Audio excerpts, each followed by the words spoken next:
How long am I gonna be? Or How long you gonna be here for? I live here. So you're not going nowhere else no more? No, I live here. I got a house, my wife here, my kids, everything. I thought you moved back home. No, yeah, we moved back here like 2 years ago. Okay. Yeah, but I always had my house here though. Right. But I never lived here. So I moved here with my wife and my kids last 2 years. Okay. You know what's so crazy to me though is I'm originally from California. Okay. So when my homies be like, yo man, you coming back to LA? I was like, no, I'm not coming back. I was like, I would rather live here and travel everywhere else Then go to LA. than live in California. Okay. But you do go back for work. Yeah, just, hey homie, what's up? Yeah. What's cracking, Keep it cuz? moving. Yeah, keep pushing. Where you going? I'm going back to Atlanta, bro. But funny enough, a lot of people from LA dip though. Yeah. They outside. Yeah. It's not the same no more. Nah. I remember, that's my manager. I remember we used to be so excited to go there. But I go to LA, but reason why LA for me now is like work, because it's straight work, you know what I'm saying? If it's not an award show, if it's not a show we got to perform in, or a video shoot, most of my video shoots I be shooting out in LA. Yeah. You know what I'm saying?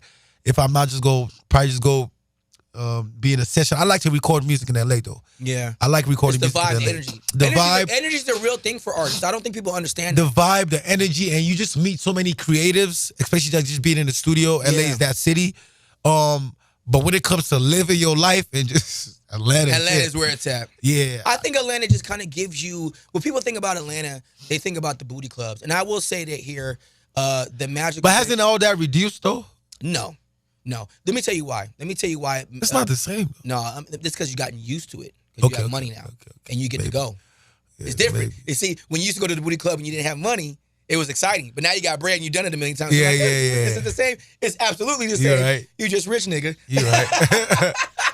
So I'm gonna tell you what it is, right? Atlanta is the only spot where strip clubs are landmarks. Okay. It's the only spot. If you was in California, you say, oh, make her left over there by the chicken spot. You can tell somebody a street name here and they won't know. And then you say, oh, over by Magic City, then they get it. Oh, yeah, definitely. It's like, over there by, okay, I know what that's at. Over there by, Blaze. Yeah, over there by Cuphead. Yeah. Oh, Cheetah? Okay, I know what that's at. They don't never know the street name, but they know where the club is at because it's like magical here. Yeah. It's like, strip clubs in Georgia are like Disneyland for LA. You gotta go to strip clubs here. Strip clubs in LA? What's that place called? Crazy Girls? Mm-hmm. I don't know. Yeah, I told you. It's not the same. Even the club in LA, like, because where I'm from, like in Nigeria, we party till 8 o'clock in the morning. Yeah, they don't do nothing no more. I said, it's when you order your drink, when they bring the drink, as you just drink like this, as you drop your cup. Man, you don't spend 16,000 with 2 sips of the drink. Yeah, and then the club is over too early. And then that's why all the mansion parties are big out there. Yeah, because they can't. Everything closes at like most people go to the house parties. You know what I'm saying? Man, that's why when I'm in LA, I love that for work. You know what I'm saying? It's all it is. It's all it is for work. If I'm not working, I'm probably at CB house chilling, or you know what I'm saying. That's when you started doing the music part though of your life, do you remember the combination of artists that made you decide that I want to do this for my life? Yes. Who is that? It was African artists. That's dope. I mean, yeah. The label is actually Don Jazzy and the band. It was a producer and artist duo. Okay. The producer's still the biggest producer in Africa right now. He's the one he got Rema, he got Ira Star, all them people. But they was like the first people to really show me that you can make something off African music. Yeah.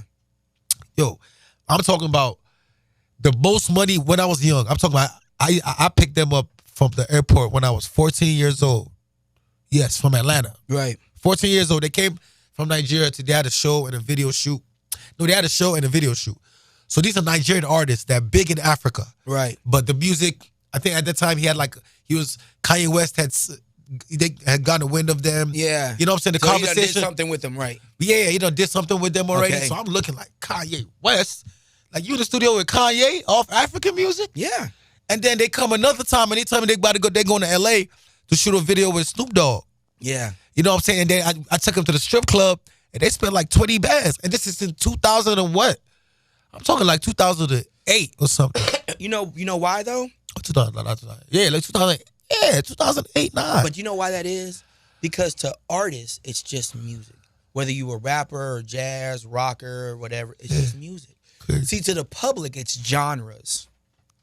Yeah. To the artists, people in the music industry, it's just music to us. Crazy. It's so they don't care. They're gonna do records with anybody because the music is just dope. It's music. So after seeing that, and I just like, because at that time, me and my cousins, I used to do music with them. Me and my cousins, we were like leaning towards like R&B-ish, Afro, R&B, pretty boy, swag. Boy, when I see that weekend alone, I was like, yo, I'm going home. Yeah.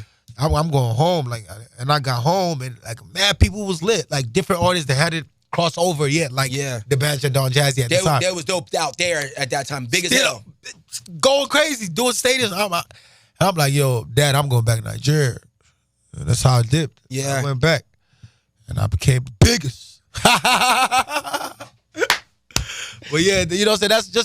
That's how that story went. But one thing I'm just happy is that I stuck to my culture. Yeah. A lot of people didn't stick to their culture, and when go do something like sing in English or whatever, I'm just happy that, because that's how I look at it.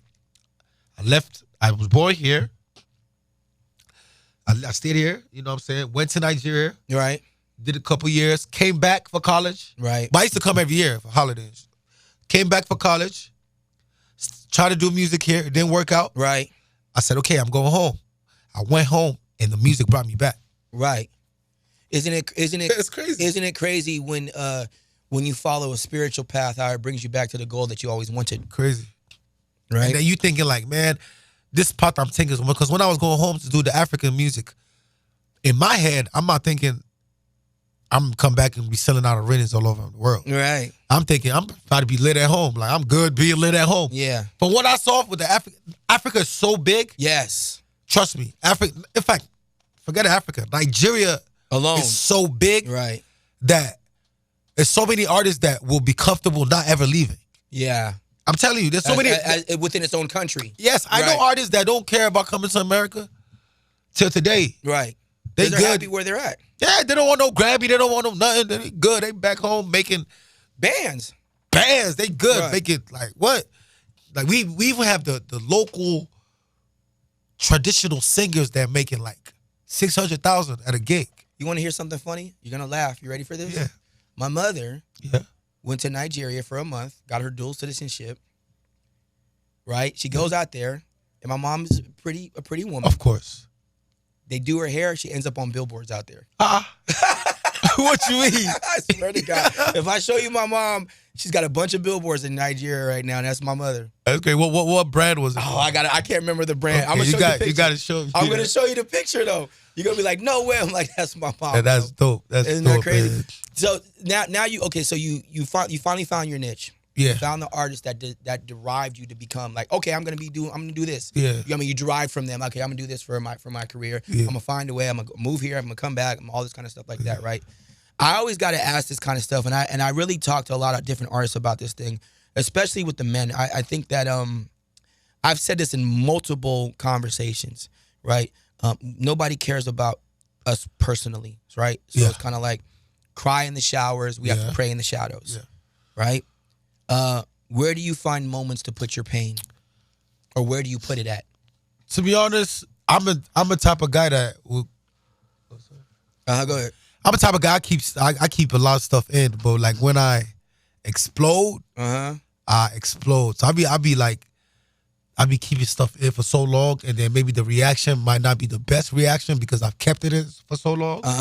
But I say most times I think my pain. I think talking to my wife, talking to my pops helps a lot. Yeah.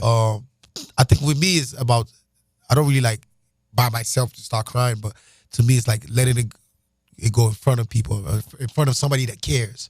Gotcha. Maybe you need someone to bounce off. Yeah, that the conversation. Yeah. Right. Just like not being alone, but I think a lot on the plane though, because on the plane like you can't go nowhere.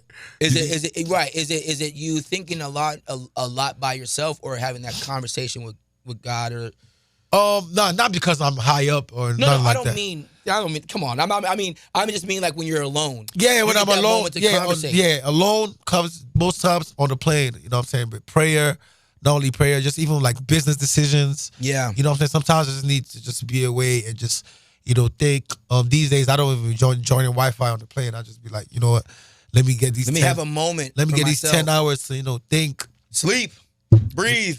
Another moment where I be thinking, when my brain will really be working, when I'm taking a dump, boy. Yeah, taking a grumpy. That's right. You be in that closed little room by yourself. Just there, it's just you in the porcelain throne. I have my little blunt. You know what I'm saying? Thinking. You know what I'm saying? That's cool. And come up with an amazing song. But that's cool. But recently, when did you write this? When I was taking a shit. Exactly. But recently, you know what I'm saying? Just even like me and my wife, we was really prayerful. You know what I'm saying? We've been through a lot in our life. Yeah. And we just noticed that, man, God has just been blessing us so much. You know what I'm saying? So just being close to Him and just having that relationship with God, I feel like it's very important. And my family has a big role to play in that. My dad's he's very successful, but he's an elder in the church. Okay. You know what I'm saying? He makes sure like we go. Hey, yo. I grew up Seventh-day Adventist. Like, we don't play. Really? I went to Christian college, all of that. Yeah. I went to Christian college, all of that. Yeah, man. I just overcame a lot of stuff because of Him. And sometimes you don't realize it till like later in your life. Yeah. You know what I'm saying? Were you angry at first when some things happened in your life? Of course. I don't Definitely. bring up certain things, but, but I'm just asking. That's why I say some things out of respect, bro. Yeah. No, definitely. Like you feel like it's the end. You know what I'm saying? Or like why? I don't do this. Why is this happening to me? Why is it like sometimes you're like, why do bad things happen to good people? But like I always explain to people like when you can't, like my dad taught me that like you can't question God ever. Like I'm like, what you mean you can't question Him? And then a year later that we had twins. I had the biggest album of my career came. First Grammy nominations came. Right. You know what I'm saying? Then it starts to make sense. Like, okay, he's listening. You know what I'm saying? So anybody that's heard my story, you know what I'm saying, that's going through anything, it could be something different from what I've gone through. You know what I'm saying? People go through different stuff, but just know that God got your back. Right. Especially if you're a good person. You know what I'm saying? It's very, very easy to give up. Yeah. Very, very easy to give up. When the wall seems so high and you don't ask for the way to climb it, then it seems you can't do it. Yeah, it's very, very, and let me tell you something. It's okay to be soft, bro. Don't be too hard and, you know what I'm saying, you go mess yourself up. You know what I'm saying? And having good people around is the best, man. Yeah. Family, I'm telling you, family, don't play with family. Anybody, I tell my people like, yo, don't play with your family. Like, you can have your family, you can have your friends, you can have the business people you do make money with, but the people that's gonna be there is your family, man. How many friends and or family did you have to not deal with anymore because of the success of your business? Listen, let me tell you the reason why I say that, because I know a lot of artists, very super successful superstar people, and I've had these conversations with them. Somehow they think that your success means that they get some. Luckily for me, is that a lot of people didn't believe. So they already alienated themselves. They already alienated themselves. It wasn't there, bro. A lot of people didn't believe. So it was really my family. Like when I first started, it was literally only my manager. Right. That didn't have my last name. Okay. Around me. Right. My two cousins was on the road. My sister was kind of like on the road too. Yeah. And my dad was like overseeing like the business aspect of things. You know what I'm saying? So I've really always been around family. So a lot of the friends I've made now, which are very amazing people, right, are people I met along the way. Okay. So apart from like family, like I had friends I went to school, like high school with, stuff like, I have like 2 or 3 that I'm still like cool really with, right, really tight with. Yeah, because they really believed. Right. You know what I'm saying? But a lot of people didn't. So those type of friends still stuck around, you know what I'm saying? But has anyone apologized? Like, yo, no, my bad, bro. I should have believed in you, bro, and I didn't, and my fault. Nah, they too starstruck to say that now, man. Now it's just like, yo, David. And do you know the crazy thing? I've always known. Do you know the crazy thing? What? It'd be crazy to them, but I'd be like, for example, like, and I know their name. I'm like, and I'll be telling them stuff that happened in school, like, yo, like, for example, let's say somebody's name is Terry. Yeah. I'm like, yo, Terry. He's like, you still remember me? I'm like, right. Yeah. I'm like, Terry, you remember that time in school when you farted? Yeah, right. That type of stuff. And they can't believe that you even remember them. How you remember that? Like, because the people don't understand, like, because you think, like, you're successful and you've been through, the most successful people remember a lot. Yes. Trust me, it'll surprise you to meet Jay-Z on the street and you remind him, yo, I was here in 1998. I'm just an example. Yeah. 1998. You walked outside studio, me and my wife, I bet she's gonna remember. Yeah.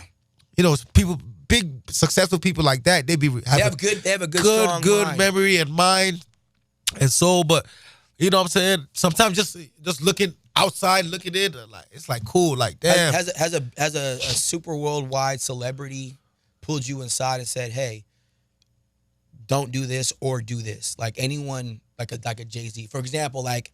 I was talking to Sean Garrett. Okay. I didn't know his nickname came from Jay-Z. They call him the Pen. Yeah. That Jay-Z gave him that name. Wow. Right? That's my man too. You know what I mean? So when but has anyone like that pulled you aside? Yeah, you know my generation.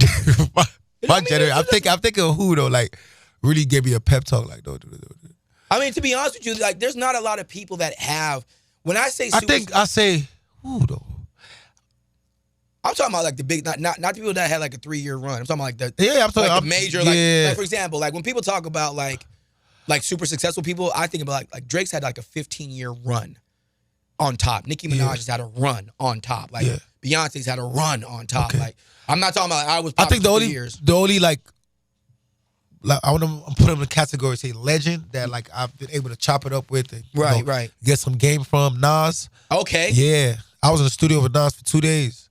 Right. Damn. Yeah. Crazy with Hit Boy in L.A. He's been popping for off and on for like decades. And I remember I went in the bathroom. He telling me, "Oh, what's up? I'm a big fan." I'm like, "You looking around like me?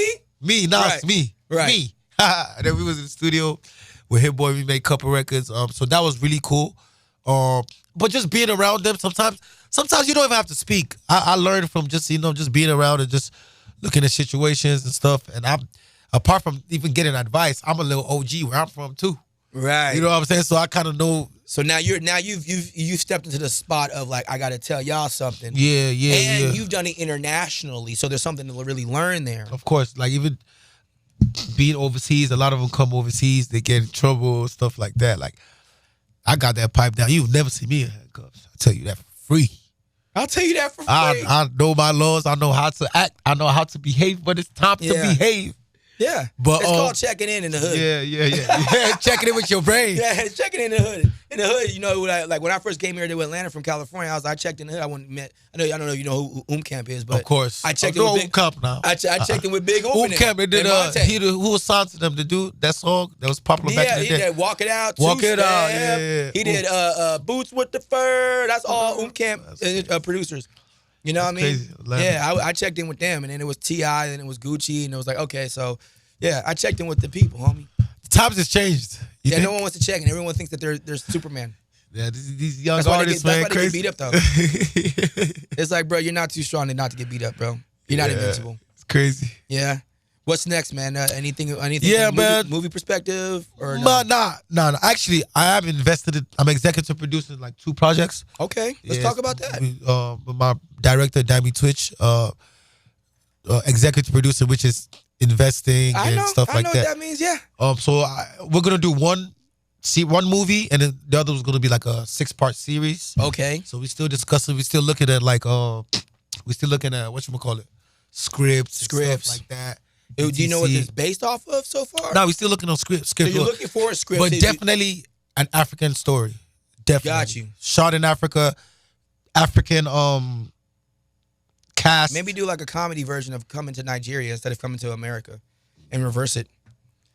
Yo, you know, Drewski just left and we shot something crazy. Really? Yeah, Drewski was in Nigeria for like 3 days with me. And we shot something crazy. Should be coming out. For real? You know they go white man visa.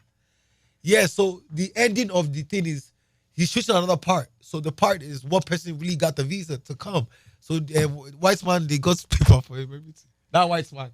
They got a visa. So he couldn't get a visa? No, Drewski came. So we did a Could Have Been Records African Nigerian version, like looking for the best artists. Right. So the other day, the one of the dudes that was the audition. Yeah. He wrote me. He was like, "Yo," because I was the one that made sure he got in. Okay. So he wrote me. He was like, "Yo, David, thank you. Drewski just got me a visa to come to Atlanta." I was like, "Wow." So I hit up Drewski's manager Eddie. I'm like, "Oh, what's the visa for?" He was like, "Oh, like they shooted the other part where the guy finally gets to America and they want to make it real." So I was like, "Really? That was real cool. Real cool." A lot of people came. Man. Kai Cenat was there. I did a live stream with him back in Nigeria. Yeah, took him everywhere. It was crazy, man. Really? The culture is really it's folding up, man. It's coming up. Crazy. That's dope, but yeah, man. apart from that, the new album? Yeah. Next year, early next year. Okay. You know what I'm saying? We dropped a record 2 weeks ago called I Will Care featuring YG Marley. You know, that's going crazy. He came to Nigeria again. You see why I like bringing them to Nigeria? Because you're bringing them over there, though. But this is how it really is. This is the dope thing about being international. This is why I don't knock anyone that stays only in America or only whatever. Like, do your thing. Yeah. But when you go international, now you introduce each other to each other's culture, food, thoughts, process, everything, lifestyles, and they get to grab other energies from these different spots and become, bigger than what they once were. And they can get their nails manicured. Where'd you get your nails done at, bro? They shining? Oh, no, that's Who texting you right now? Don't say who. Who texting you right now? Hold up. Don't say who. Wait, who's that? At the top? Oh, okay. I won't say it. Are y'all gonna work together? Yeah, we dropping some like this week, next week. That's gonna be hard. Yeah. So we just working out the details. Not arranging the song. Yeah. Have you already recorded it? Yeah. That's gonna be hard. It's gonna be done. It's gonna be done. But that's yeah, a beast right there. So stuff like this. But that's what I mean by like people like that been around. Like that's a 13-year on top vet right there. Oh God. You know what I mean? Like on top, not like I kind of had a hit here. Yeah. No, smoking hot. Crazy. It's crazy how the culture has just come so far. You know what I'm saying? Like I said, the album is coming early next year. We're gonna do a big major tour. Probably gonna announce a major touring deal, probably the biggest African touring deal ever. We got the show on my birthday, State Farm. Hard. The second annual Davido birthday bash. Actually, the first annual, but the last year wasn't a birthday bash, but it was like my show. Right. State Farm, but the second year in a row. But we're gonna change it to the Davido birthday bash. Want to give back to the city every year. Okay. Give back in culture. Right. You know what I'm saying? Endless suya. Bring it, the suya. Endless suya. We need to find out how to get some suya in State Farm, man. They don't be letting us get our food and vendors and stuff like that. But you know what I'm saying? Second year in a row. A lot of surprises. Gonna be huge. I think that's a day I want every year to bring every type of demographic of people together. Okay. To watch African culture. Okay. The beautiful thing about this show too as well is how a lot of artists that don't have the opportunity to perform in an arena like State Farm, have the opportunity, African artists that is, bringing them all the way from Africa, to come out here and perform, in an amazing place like State Farm. Yeah. So yeah. Yeah, you're international, bro. It's crazy. It's crazy, man. I'm not sure if you can, I know you know what you're building. I know you can see your success. Yeah. But from the outside, looking in, like a person who's watching the game, I really don't think you know how big this game you're building is. Yeah, so man. Salute to you, brother. Congratulations. I guess it's better that way. So when it gets to that level, I'm like, whoa. Yeah. When you get to look down and like, oh, I did that. It's like, yeah. You're watching I think the game that's from the stands. That's a better feeling for me. It's just just keep staying on the ground, working hard, and we got the best supporters in the world, which is the whole continent of Africa. You don't get better than that, So. Yeah. I'm just happy that the culture as a whole is just coming together and everybody is respecting it. You know what I'm saying? No, it's not just, sometimes people just roll with the vibe because that's what's hot, that's what's popping, that's what the girls like. But you know what I'm saying? I'm happy that people are respecting the culture, not only even the music, the fashion. You know what I'm saying? We have African people being, head at LV, head at Dior, designer stuff. We got the biggest restaurant in Times Square right now. It's a Nigerian restaurant. Wow. Yeah. I didn't know that. Lagos Lounge. You need to go there. My boy owned that. Yeah. So I go to Little Lagos out here. Okay. In Little Lagos. Yeah, I go to Little Lagos out here in Atlanta off in Brookhaven. Yeah. Go get my suya. So yeah, apart from that, just happy that everything's coming in full circle and it's gonna be nice. Well, I appreciate you stopping by, brother. Thank you, man. Always much great love. to chat. It's been a long time, and congratulations to you, man. Much success, man. And bro, anytime you want to stop by, bro, and conversate with me, homie. Definitely, when the album, I'm gonna come back. You please. Probably like after the album drops, probably before or when it drops. It depends on where I'm at in the country. It'd be nice to chop it up with you and really get into more of the album and the music stuff. But yeah, Atlanta, Thursday, see you. State Farm, sold out. We selling out. Yes. Come on. Can't wait to see everybody. A lot of surprises. Let's celebrate African culture. Let's celebrate Thanksgiving. Let's celebrate music. Good energy. Good energy. We have a lot of things to be thankful for. So, yeah. There it is, man. Let's celebrate the dancers because them teeth is clean as hell, bro.